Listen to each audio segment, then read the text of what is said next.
Welcome to the No Sugarcoating Podcast. I am Amber Romaniuk, emotional eating, digestive, and hormone expert. I am also the founder of amberapproved.ca. I support professional women achieve optimal health through mindful eating, self-care, and overcoming self-sabotage with food. This podcast provides the honest truth on what you really need to create body freedom. The No Sugarcoating Podcast provides information on healthy living, lifestyle changes, nutrition, and diet, and is intended for informational purposes only. Always seek the advice of your healthcare practitioner regarding your health and nutrition program.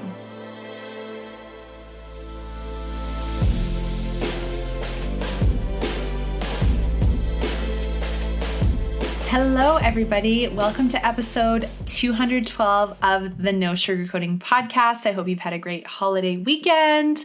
Happy December. I can't believe it's December 1st and first week of December. I hope you guys are really enjoying the last month of the year that we are stepping into. This week on the podcast, I'm talking about hunger levels and overeating, poor sleep and insatiable hunger, and ways to deal with negative emotions after emotional eating. And this podcast was inspired by one of my Instagram followers who sent me some questions, and I just thought they all actually fit really well together.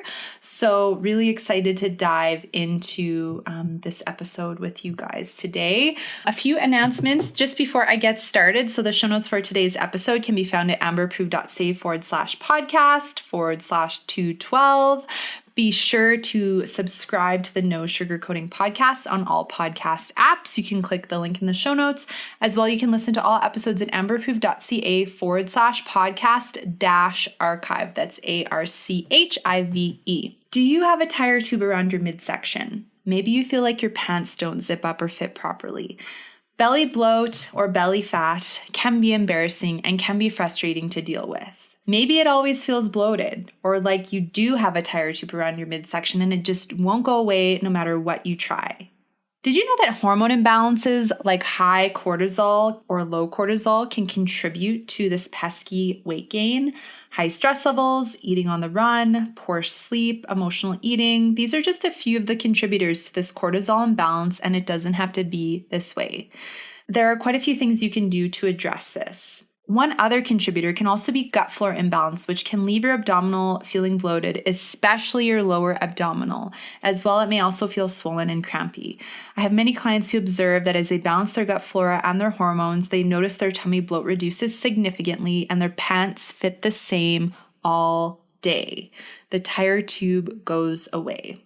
Changes like this definitely have a positive impact on your mood and confidence as well. If you are wanting to understand why you may be hanging on to weight or protection in certain areas of your body, be sure to email me at info@amberapproved.ca to take advantage of the fall coaching sale. So you can use fall coaching sale as the subject line to learn more about my hormone harmony, as well as my other body freedom programs that support digestion, emotional eating, self-love, healthy weight loss, and building food and body confidence. Again, you can email me at info@amberapproved.ca with the subject line fall coaching sale if you're wanting to reach out if this is resonating for you. And I really look forward to hearing from you and talking more with you about your health goals and struggles and where you are seeking support. And if you are curious if you're struggling with emotional eating, be sure to take the emotional eating quiz at amberapproved.ca. I've linked it through the show notes as well.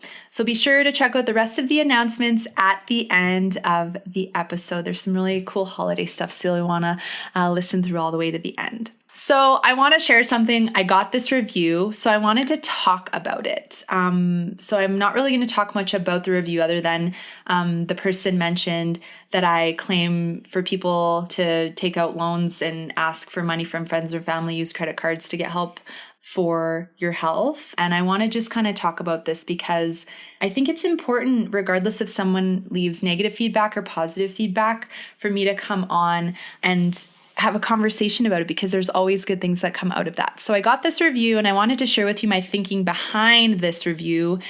And this is why I'm so passionate about giving people options to prioritize their life, their health, their relationship with food. Because if I didn't think it was vital and important to every single one of us to have options of how to explore building a healthy relationship with ourselves and food and confidence, etc., I wouldn't be giving options. And I encourage everybody to be open to possibilities when it comes to their health journey, when it comes to taking a different approach, when it comes to investing in your health, if that's what resonates for you. And if it's not what resonates for you, again, these are just suggestions. So let's talk about these things, because I think if we can open up the dialogue around different topics, including money and investing in ourselves and our self-worth, we really do help ourselves make empowered decisions. I think this is such an awesome perspective. And I just want to clarify what I always talk about when I say like investing in your health. So there are always possibilities. When I'm giving recommendations or suggestions, part of what that is it's important for us to open and expand our minds to what's possible for ourselves, because it can be very easy to shut down, get narrow focused, whether it's around self-care or money or any part of your health journey, because you may think you don't have options, or you get scared, or you don't think you can do it. It's important to keep the conversation going. And if you want to invest in a program, it's important for you to have options, and it's important to have viable options. And my clients, all go through the same process, and all are so grateful to have options and to, get the support that they seek. And none of them have ever regretted that. I've had clients who've had their, come and asked for their daughter or their family member or their mother or their friend to help to support them to invest in this health journey, because to that person, it was so important, and they didn't want to keep struggling with the emotional eating or the poor body image or the physical symptoms and the pain and the bloating and the hormone imbalances and the extreme fatigue. Like for them, they were at their wits' end. And so, if reaching out for help and exploring all the possibilities is what made it possible for them to come forth and get the support that they desired, then that's being open to all possibilities. I mean, I had to open up to all possibilities when I was just a few months into my business. I wasn't getting anywhere. I wasn't making any money, and you can't really run a business and survive and live if you're not making money. And I invested in my business coach, and I put a program on my credit card, and I'm so happy that I did that, because that investment has supported me, and I'm still working with her 5 years later, and my business has expanded, and that has helped me be able to expand and support and help more people. But again, sometimes if it makes sense and it resonates and it feels in alignment for us, getting that support or putting something on a credit card or a line of credit may make sense. The key is that you're making a conscious decision to support you, right? It's a conscious decision that has to feel good for you. You have to look at your own finances and see what is best for you. So if it's a viable option and it makes sense, great. But if it doesn't make sense and it doesn't feel good financially, then I wouldn't encourage you to make that decision. So I'm definitely just wanting to clarify, because I want it to feel in alignment for people. So often we think we don't have a choice. I can't afford it, right? That's a limitation, and there is nowhere to go with that. When we say we can't do something, it feels very limiting, and it can have us feeling stuck. And so it's to just explore another avenue. And that's not to say you need to come and buy my program, but what I'm really, looking at is what is possible for you. What if you could afford it? How could you afford it? What other kinds of options are available for you? Asking more questions always helps to open us up. And again, if the programs don't resonate, investing in your health doesn't resonate, it's just not the right time, like that's all understandable. I have people who reach out and come back down the road, or it's just not the right fit, and that's totally okay. I just want to, inspire and let people know that they're not alone, and that they don't have to continue to struggle with the different physical and emotional health struggles that they're experiencing. I'm never giving people financial advice, nor am I encouraging somebody who is in a financial crisis or high financial risk to take on debt that they truly should not be taking on. My intention in saying what I said is to open up to possibility when it comes to investing in your health. When people invest in their health and well-being, it positively impacts the health health of their business, if you own a business or you run a business or whatever your career is, because you have more energy, you feel more confident, your digestion feels better, your mental clarity is better, you have a better stress threshold to manage things that come your way. I've spoken with so many business owners, especially in the health and wellness space, that are not taking care of themselves, and them not taking care of themselves is having a negative financial impact on their business. So these two things are not unrelated. They are related. But again, it's all about what is resonant for you with your health, and then looking at how that may be impacting your business or other areas of life like family and relationships. I want to emphasize again, with all of the suggestions and recommendations I give, they are just that, based off of experience in my own journey, education, and the things that get my clients success. It is important that each person makes empowered decisions for themselves that work to support your highest good. I really believe in building trust within ourselves and with listening to our bodies and what feels good for us. And stepping out of fear is so important to make those aligned, empowered decisions.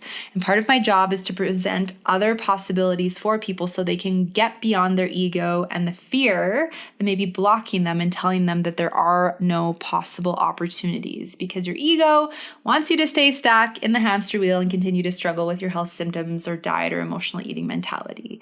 So I'm sending loads of love and light to all of you and to the person who left this review. I always think there's an opportunity to have a wonderful discussion, to clarify, and to move forward. So thank you so much for listening as I share what that was about. Amber Approved offers private coaching for hormonal imbalances, weight loss and digestive issues, emotional eating, and more. Contact Amber at amberapproved.ca to book your 30-minute complimentary consultation today. The other thing I want to share before I get into today is a bit of an update on Newco Natural Technology. So I talked about Newco Natural Technologies in episode 209 when I talked about liver health, and we've been using the ointment, the Brocagen ointment and capsules and lotion. And so they contain sulforaphane, which is a very powerful antioxidant that can help to support good liver health, inflammation, skin, all sorts of different things. And I promised that I would give an update this week because we've been using these different items for the last few weeks. I was using their essential oils prior to that, but a couple of things that I noticed that are significant for me. I had a mole on my abdominal, and I've been using the ointment for only about a week and a half, and it completely went away. I thought that was quite significant. Also, I've just noticed less inflammation. So I'm still kind of, minor inflammation sometimes that I'm picking away at. And I really notice for me, like sometimes I'll get like a warm feeling, and I notice less of that with taking the Brocagen capsules. Another significant observation, my boyfriend was getting a lot of eczema between his fingers and tried lots of different things and nothing was working. And he's been using the ointment and the capsules as well. And his eczema on his hands has cleared up and gone away. And that's again in about 2.5 to 3 weeks, which is significant. Also, he has been getting eczema around his eyes for almost a year. And he has noticed a reduction in kind of like the breakout. So I think just with some more time and using it, he's going to see hopefully a complete clear up of that. Of course, we eat mindfully and we, get good sleep and hydration and things like that. So it's not just the products, but I think these can be such a great complement and addition to your regime. So again, if you are interested to read more about Newco Natural Technology, definitely listen to episode 209 as well. If you want to use the code, take advantage of getting 15% off of your order. And yes, they ship to the States. Then use code AMBER. The link is in the show notes to click through and to do some shopping and check everything out. That code is available until Sunday, December 8th. So you still have a few days to use it. So I definitely encourage you to do so. So you can check out Newco Natural Technologies at www.newconatural, that's NEWCO, natural.ca, and use the code AMBER for 15% off your order. So thank you for listening to my bigger intro today. I just really wanted to address the review and also talk a little bit about Newco. And now, without further ado, hunger levels after overeating. The No Sugarcoating Podcast is proud to partner with Newco Natural Technology. Newco Natural Technology is a Canadian company located in the heart of Calgary, Alberta. Newco creates the finest and most effective natural health products in the industry through scientific innovation and understanding of nature's codes. Newco has discovered the miracle molecule sulforaphane, which is a super antioxidant extracted from broccoli that provides long-lasting protection for 72 hours after consumption or application. This miracle molecule is supported by over 1,800 clinical studies over the last 25 years. Newco's products range from supplements, skincare, to even chocolate bars, which use sulforaphane as its foundation, and I can tell you, the chocolate is delicious. The Brocogen 10 supplement contains sulforaphane, and one capsule is equivalent to eating 5 heads of broccoli. To learn more, visit newconatural.ca and use code AMBER to save 15% off your entire order. Remember, that's NEWCO natural.ca with the code AMBER for 15% off. So, one thing that a lot of my clients notice and that I really noticed after I would emotionally eat or binge is that my hunger levels would increase after, having an abundance of different foods. And oftentimes when you're eating lots of sugar, refined carbs, like lots of flour, deep fried foods, heavily salted foods, foods with MSG, aspartame, baked goods, things like that, it does a lot to our body. So I want to talk about, how the overeating can impact your hunger levels. So first of all, when you overeat, and often because we are eating more refined foods, it impacts our blood sugar. So the blood sugar, we want to see it stable. And when we eat regularly and we're, nourishing our bodies well, and we're, being mindful of our indulgence and how often we're doing that, blood sugar levels often tend to stay more stable, unless, of course, there's hormone imbalances and poor sleep and stress, and those can all be other factors.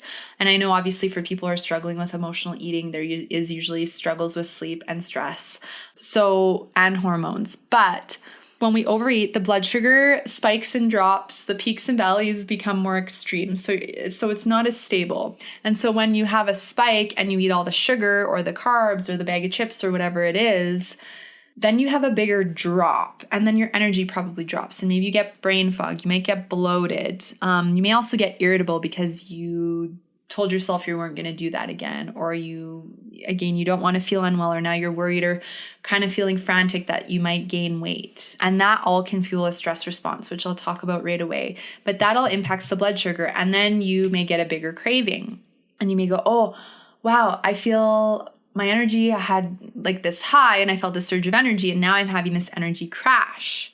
So I need to eat more of whatever that was to like build up my energy high again. Like I used to think, and this was like 10 years ago before I knew anything about food and health, I used to think, I just need like sugar, carbs, and caffeine, and I'll like be good to go, even if I had a poor sleep or, overate or whatever it was. And I specifically remember this one time, it was about 10 years ago, and a friend and I, we had gone out to a social just gathering, and we ended up, for whatever reason, we stayed out all night. 10 years ago, I was like 22, that's what you do.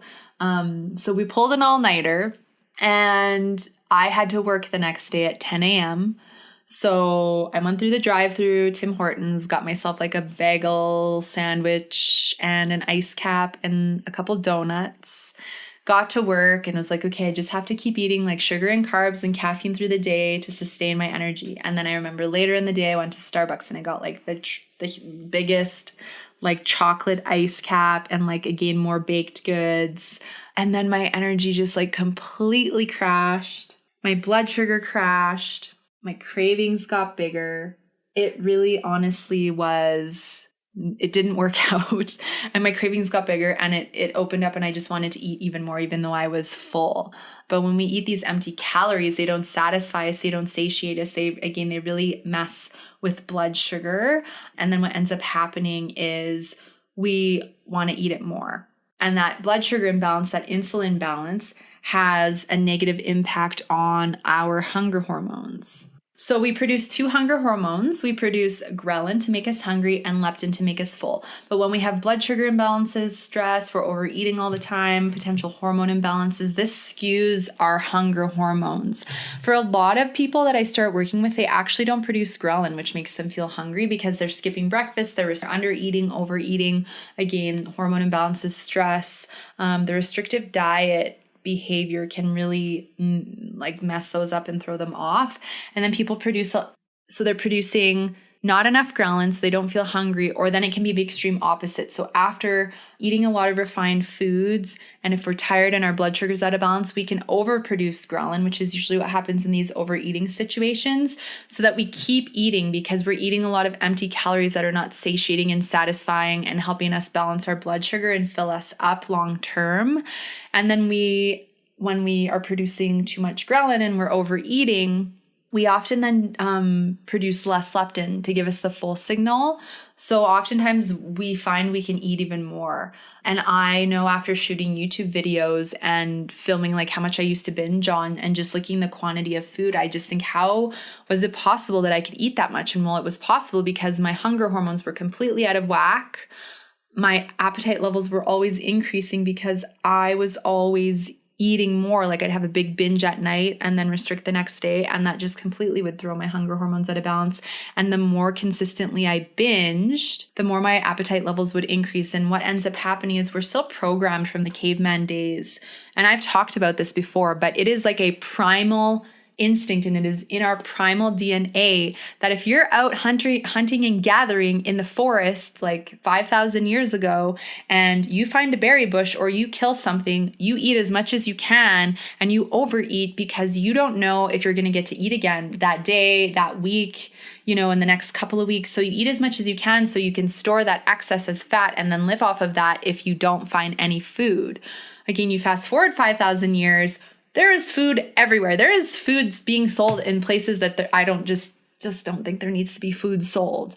But that is the whole beauty, I guess, of the food industry, and that they want it to be everywhere so that you spend your money on it and they make money off of you. Anyways, it's a whole another conversation. But what ends up happening is because we are in this, modern society overeating regularly, not everybody, but a lot of people do overeat on a regular basis, and a lot of people binge. And for some, the binging is significant. It was significant for me. So every time you do that, your appetite levels increase. And an example could be like, did you notice over Thanksgiving or over Christmas or a holiday that like the first big meal that you have, do you notice that then the next day you want to eat more? Because often once we have that one overeat session or binge, our body actually sets us up and adjusts our hunger hormones, blood sugar, everything to open up for us to eat up to 40% more the next meal or the next day, because your body thinks you're overeating because there's a famine coming and you're not going to, you're uncertain of when your next meal is going to come. So it wants to open up so you can eat as much as you can to store it all. And of course, with all the processed ingredients nowadays, like back in the day, berries and like meat, right? But now we've got like ingredients you can't pronounce and food that's completely made in labs and fake dyes and aspartames and MSGs and all these refined ingredients that I just personally don't think some of them should be legal for human consumption because of the ways they impact the body. But it's making people have massive cravings. It's throwing off blood sugar. It's having a negative impact on hormones and gut flora and digestion and mood. And of course, your hunger hormones and hunger levels. So another thing that I see is that people's energy can drop significantly after they overeat. Of course, maybe you have this high and this like excitement feeling because you're eating all these foods that taste so good and make you feel good temporarily. That's like the dopamine high with the brain chemistry. But then usually what ends up happening is because we've eaten so much or we've eaten a lot of processed foods, which take more energy to break down, your energy drops because your body's using so many precious resources to try and break down all this food. So then your energy levels drop. That impacts the blood sugar. That then again spikes and drops. And that again can dictate those hunger hormones and your hunger levels. This can fuel more cravings, especially cravings for sweets, carbs, breads, baked goods, chocolates, sugary drinks, fast food, pizza, hamburgers, French fries, chips, potato chips, things with MSG, like lots of Chinese foods, like lots of dairy and creamy foods like pastas with heavy sauces, ice cream. These are a lot of the cravings I find my clients experience and that I used to experience as well. But again, when our blood sugar levels are off, our hunger hormones are off, we've overeaten, often this increases our cravings, and it can make us feel more vulnerable and make it feel like it's easier to give into more emotional eating or overeating, because it's just like there's all these things going on. And if you don't know and understand why you're having the cravings or the changes in your hunger hormones or your appetite levels or your mood and your energy levels and your blood sugar, it's very difficult to navigate it if you're not aware, because you just don't know what you don't know, and it's so innocent. And that's one of the reasons why I do encourage people, if it resonates, to reach out and get support, with overcoming emotional eating and learning how to listen to their bodies and building awareness, because I can help you learn all those tools and learn the awareness and educate you on what is triggering you to binge or emotionally eat, or why you're not hungry in the morning. Because I've been through it. I have the personal experience and knowledge and the education and the opportunity to have worked with hundreds of women to get to this place where they have food and body freedom. So that's what's so valuable about the coaching, is that I get to teach you those things, and then you have that for life, and then you know how to navigate it. And if you have a poor sleep or you have a day where you overeat, which again rarely happens after you build a healthy relationship with food, you understand that you may have a little craving or you may feel a bit more hungry, and that having more protein and fat and fiber is going to help regulate your blood sugar more than having more sugar or whatever else. So it's very interesting to see that there are multiple layers here, and it is complex, but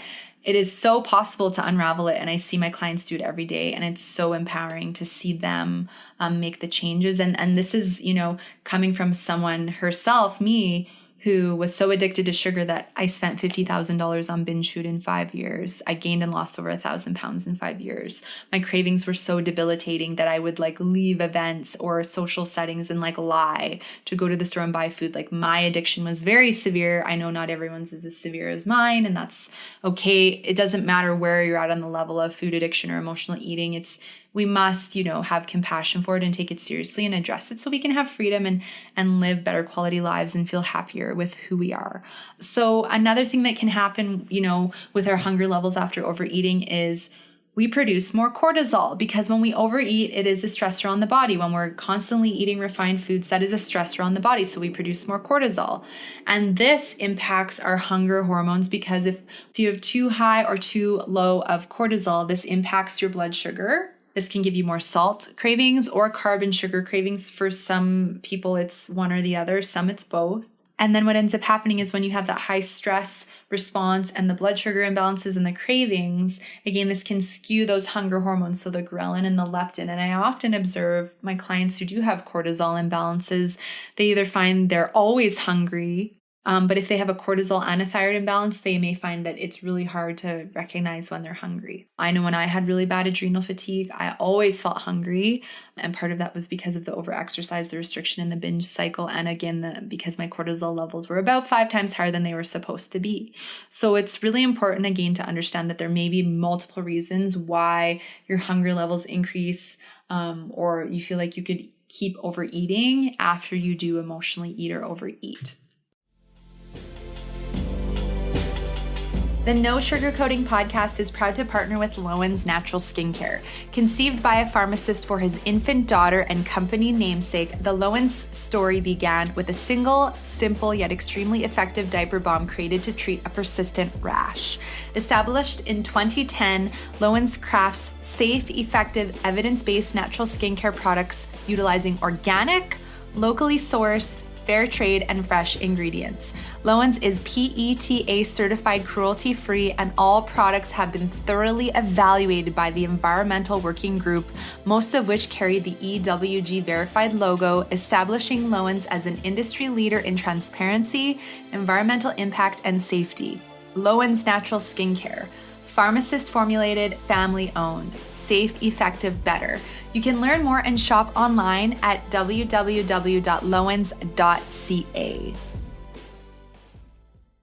So my second point, and this is kind of to segue into that, but when you overeat and you're bloated and uncomfortable, you can have poor sleep. And poor sleep can throw off your hunger hormone levels, your blood sugar. It impacts your cortisol, which is the stress hormone.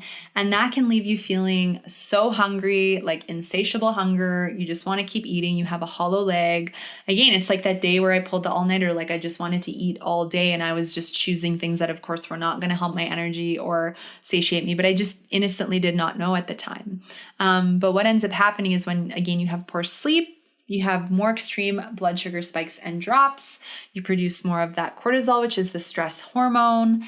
And that has a significant impact, again, on your appetite levels. So often for people, when that blood sugar spike and drop increases and the insulin goes out of whack, then we want to keep eating. We want to eat more. We're tired. We want to eat more. And our body's hope is, well, maybe they'll eat really good, nourishing, energy-rich foods and lots of water, and that'll help our energy through the day. But often what ends up happening is because our ghrelin levels are increasing, again, that's the to make you feel hungry signal, it can be harder to make more mindful food choices. We often get to that point where we're in an I don't care mentality because I'm really tired and I just need something. So we go for the quick fixes. That's when we go for the sugar, the carbs, the caffeine, the salt, right? The more processed foods because we're in this stress response. We're tired. We don't necessarily feel the best. We probably want some comfort and some quick energy, just like all the energy drinks with aspartame and sugar and stuff like that. Talk about a way to increase your appetite levels. That is actually a really self-destructive way to increase appetite levels is aspartame and lots of energy drinks. A lot of people think that aspartame is the no-calorie sugar substitute, but it actually, I've observed it can increase your appetite levels more than sugar does, and it does a lot of other stuff too that's not good for you. So, as an aside, I would encourage you that if you really are reliant on aspartame products, that's probably one of the things that's having a huge impact on increased appetite levels or not having a hunger signal at all. But that I don't care mentality is a massive emotional eating trigger for a lot of people. And then you throw in there a lack of sleep. Those are both triggers, and those can both have quite a impact on your food choices. And so then once you have all that sugar, you have all those carbs, or you have the caffeine or the fast food, then often, again, as I've already talked about, that impacts your energy levels. That puts you into a bigger stress response. Then maybe you feel inflamed and puffy. And then another important aspect of this is the emotional reaction that you have when you think about overindulging, binging, overeating. I promised myself I wasn't going to do that again. So I think the negative self-talk, and I'll go to that in point 3 shortly, but the negative self-talk, the guilt, the self-criticism, the self-judgment, the self-hate, the negative words that you say to yourself after overeating or overindulging, binging, emotional eating, whatever you want to call it, that is such a massive stress response on yourself. Because when we talk negatively to ourselves, we're in a fight or flight response. We're stressed, anger, sadness, guilt, worry, anxiousness, frustration. Those all put us into a fight or flight response, that cortisol response. And then that fuels more potential hormone imbalance, more cravings, more fatigue, more blood sugar imbalances. So that's why the mindset piece is so important to deal with. Because if you're in negative self-talk and you're fearing losing control with food and gaining weight, or you're very critical of your body and you're very critical of what you eat, and you have almost this obsession, like you have to count your calories, you have to weigh and measure everything, you're not allowing yourself to eat certain food groups, or you have food fears, this mental piece is huge because it will be very stressful for you to think about food, navigate weight, body image, self-worth. So not to mention if you're not sleeping well and you have hormone imbalances and blood sugar imbalances. So I think it's so important to address the mindsets and to also address why you're sleeping poorly. Usually hormone imbalances are contributors. If you eat too late, or again, you're bloated or feel uncomfortable before bed. If you're drinking water too close to going to bed, then you have to get up to pee. If other people are waking you up. If you are on your phone or TV right before bed and you're stimulated and it's difficult for you to fall asleep, those are all things that can contribute to poor sleep and then having that increased appetite level. The No Sugarcoating Podcast is proud to partner with Organic Traditions. Organic Traditions has a range of plant-based instant lattes made with organic, gluten-free superfoods. All of the lattes are made with a coconut milk powder base, so all you need to do is add hot or cold water for an instant creamy latte. This holiday season, they've introduced 2 limited edition holiday-inspired lattes, Holiday Spice and Mint Chocolate. Sip your way to and through the holidays with these festive superfood lattes. These lattes are also versatile. Add them to your energy balls, chia pudding, overnight oats, and raw desserts for even more holiday-inspired superfood treats. You can visit www.organictraditions.com and use the coupon code amberapproved to save 20% on your order. So I want to talk a little bit more now about ways to deal with the negative emotions you may feel after you emotionally eat. Because let's face it, it does happen and it can be a vicious cycle. So it's important to address the negative emotions that you may feel after emotional eating, because otherwise those negative emotions may turn into a whole new trigger. I often find like the guilt and the self-doubt and whatever negative words you're saying to yourself, they're not fun to hear and they're not fun to feel.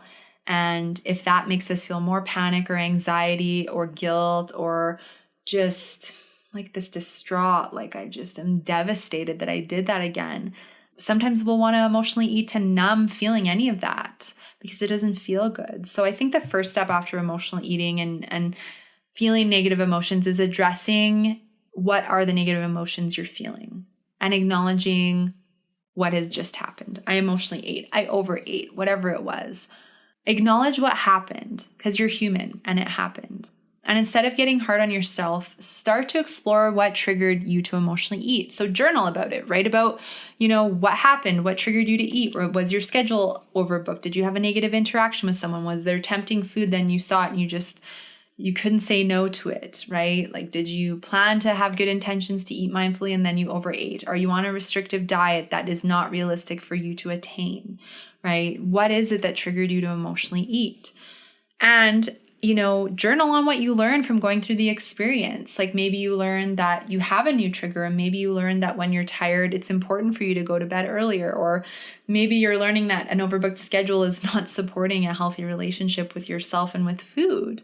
We actually can learn a lot from our emotional eating triggers. And I sure know I learned a lot from my countless falling back into emotional eating episodes. And my clients always learn so much about their triggers. And from those learnings, they can take that information and knowledge and awareness and they can move forward. And then if they get the trigger again, they often can navigate it in a more empowering way and even just see the trigger not happen. They can go, oh yeah, that used to be a big trigger for me. And now it's not because I know how to navigate it, which I just think is so, so, so powerful. So journaling on it's great because you can read it back and you can absorb it more. That's just like such a great self-care activity. Using things like meditation and deep breathing, positive affirmations to help calm your nervous system down and shift you again out of negative self-talk, even into a neutral place. It may take some time to get to like a positive self-talk place or a place where you feel empowered with your relationship with food, but using self-care methods like this are great for calming the nervous system down. And the more calm you feel, probably the less likely you are to go and self-sabotage with food again. I highly recommend that people do not restrict after they emotionally eat to deal with the negative emotions and the fear of losing control with weight or food, because often the restriction is another trigger to just set you up for more binging and overeating because, again, now you're starving your body and you're not giving your body enough nutrients for your blood sugar to regulate and all the other aspects of energy and mental clarity and hormone balance, etc. So I would suggest that you do not restrict and that you almost add in more proteins and fats and fibers so that you can regulate your blood sugar. Last but not least, I do encourage you to get support. These habits and patterns, as I've mentioned, can run very deep, and often negative self-talk can be an emotional eating trigger. It's important to get support to learn how to navigate the negative self-talk, and that's your ego. Your ego is your self-sabotaging mindset. We all have one. And if you're not aware of your ego, what triggers your ego, or that your ego is in complete control right now because you're struggling with this emotional relationship with food and negative body image, it will keep you running in this vicious cycle, versus if you can learn how to understand what triggers you to give your power away to your ego, your emotional eating triggers, that there's other alternatives, that you don't have to go on any more restrictive diets, that you don't have to eat less and exercise more, that it's actually about like taking a different approach and looking at self-care in your schedule and self-worth and boundaries and understanding your digestive system and your hormones and your blood sugar, and that you can gain significant relief, if not full freedom, from a lot of your physical symptoms as well. That helps you build confidence. And again, it helps you to build awareness within yourself. So if it resonates for you to reach out and take advantage of the coaching sale, I definitely look forward to connecting with you and having a conversation in the 30-minute complimentary body freedom call. If you're already, have been talking to someone and you feel really great about reaching out to them, I encourage you to do so. This is about you choosing someone who makes you feel safe and supported, and that you feel you can open up to and have compassion be directed toward you on your journey. That is so key. So I hope that you have enjoyed today's episode. The show notes can be found at amberapproved.ca/podcast/212. If you have questions, feedback, ideas for the podcast topics, or health-related questions, you can email me at info@amberapproved.ca. Regarding health-related questions, I do ask that there are no more than 150 words in length, as health histories need more support, and one-on-one coaching will probably be a better fit. As well, make sure that you check out my 2019 holiday gift guide, out now, with some wonderful companies producing high-quality, high-integrity products for the holiday season, for your holiday shopping as well. The 2019 winter edition of Amber Approved magazine is out now. I will link up both of those in the show notes. So you'll definitely have to take a read and take a look at both of those. So thank you again for listening today. Remember, there's no better time than the present to take action on your health. So take action now. Enjoy your day. Have a wonderful first week of December. And I will look forward to sharing a whole new episode with you guys next Sunday.